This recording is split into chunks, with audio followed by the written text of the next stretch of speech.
Hello everyone. So this video is about a guide for all of you guys that struggling with SNMPTN. Alright, so let's begin to the first tips.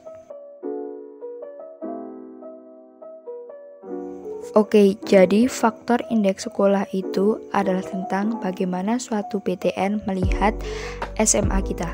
Nah, biasanya kriteria yang dilihat itu ada akreditasi sekolah, misalnya A, B, atau C, terus track record sekolah di PTN, misalnya ada faktor prestasi alumni di PTN tersebut, terus prestasi sekolah dan jumlah siswa yang diterima lewat jalur SNMPTN pada tahun sebelum-sebelumnya. Nah, jadi data-data ini bisa kalian dapat dari SMA kalian sendiri. Kalian bisa langsung tanya ke guru BK kalian. Kalau dari pengalamanku, biasanya pihak sekolah udah nyediain data-data yang kalian butuhkan. Tapi ini penting soalnya supaya kalian bisa ngukur sendiri level SMA kalian di suatu PTN tersebut.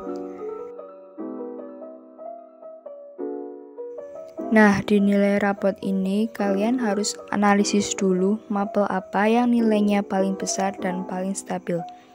Tujuannya supaya biar kalian itu gampang saat milih jurusan yang kalian minati. Tapi kalian nggak harus jadiin ini sebagai nilai patokan mati. Misalnya nih, nilai kalian itu B-Indo paling tinggi, terus nilai fisika, diikuti nilai kimia, nilai biologi, dan lain-lainnya. Terus mentang-mentang B-Indo kalian tinggi, kalian ambil sastra Indo, padahal kalian nggak suka sama sekali. Nah, itu jangan ya. Jadi kalian emang harus pinter-pinter nganalisis nilai kalian. Di kasus yang tadi kan ada nilai lain yang lumayan tinggi, misalnya nilai fisika. Jadi kalian bisa mempertimbangkan lah nilai mapel tersebut sama jurusan yang mau kalian ambil. Nah, faktor alumni di sini berkaitan dengan poin nomor 1. Jadi, kalau di jurusan yang kalian pilih itu banyak alumni dari SMA-mu yang masuk lewat jalur SNMPTN, kemungkinan besar peluang kamu juga jadi makin besar. Tapi tenang, kalau semisal di jurusan yang kalian pilih itu belum ada track record dari alumni kalian, ya nggak apa-apa. Asalkan pertimbangan di poin nomor 2 itu benar-benar kalian matengin di jurusan apa yang kalian pilih, peluangnya bagaimana. Oke, jadi itu misalnya kalian ambil jurusan filsafat UI. Nah, itu kalian bisa lihat dulu jumlah siswa yang diterima lewat SNM filsafat UI itu kebanyakan dari daerah apa aja. Misal kasusnya nih, mayoritasnya dari Jogja. Jadi peluang kalian yang SMA-nya dari Jogja juga makin besar. Nah, data ini bisa kalian lihat di web resmi SNMPTN. Di web tersebut juga ada informasi tentang daya tampung, jumlah pendaftar, jumlah diterima, dan kategori jurusan. Emang pilih jurusan di SNMPTN itu emang rada tricky, nggak sebebas dengan kita pilih jurusan di SBM. Soalnya kalau pilih jurusan di SBM kan ya bebas sesuai dengan nilai ujian kita, tapi kalau pilih jurusan SNM bisa mungkin pilihan jurusan pertama dan kedua itu serumpun, soalnya biasanya penyeleksi itu akan melihat tentang minat kita. Nah, misal nih, pilihan jurusan pertama kalian agribisnis, terus jurusan pilihan keduanya itu mikrobiologi. Nah, itu nggak apa-apa, soalnya itu serumpun yang masuk dalam rumpun pertanian.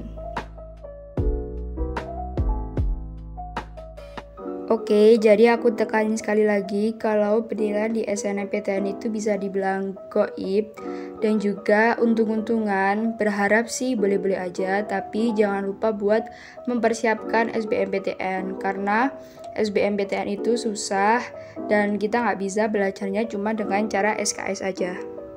Aku saranin juga kalian beli buku pendukung buat mempermudahkan saat kalian belajar materi-materinya. Beberapa rekomendasi buku yang aku saranin itu ada dari The King, itu cocok banget buat cari-cari materi dulu. Terus Wangsit, itu cocok banget buat latihan-latihan soal. Terus yang sosum itu ada buku pocket warna kuning, judulnya Menguasai IPS Sistem Kampus Malam.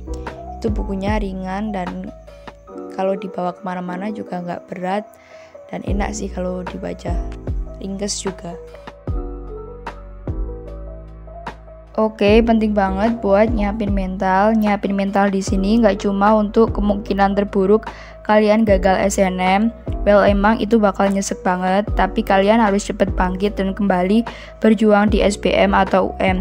Selain itu, mental di sini juga penting banget buat kalian yang dapat kuota SNM, terus tiba-tiba ada temen atau bahkan sahabat kalian yang tiba-tiba jadi julitin kalian. Saranku sih cuma berdamai aja dengan keadaan, karena mungkin mereka julitin kamu karena bisa aja mereka ngebet banget pengen dapat kuota SNM tapi malah kamu yang dapat. Well, iya, mungkin kamu juga bakal sakit hati dan mungkin satu persatu temenmu bakal nunjukin sifat aslinya, but please berdamailah. Well, that's it. Good luck buat SNMPTN-nya. Semangat terus buat belajar SBM juga. And bye-bye.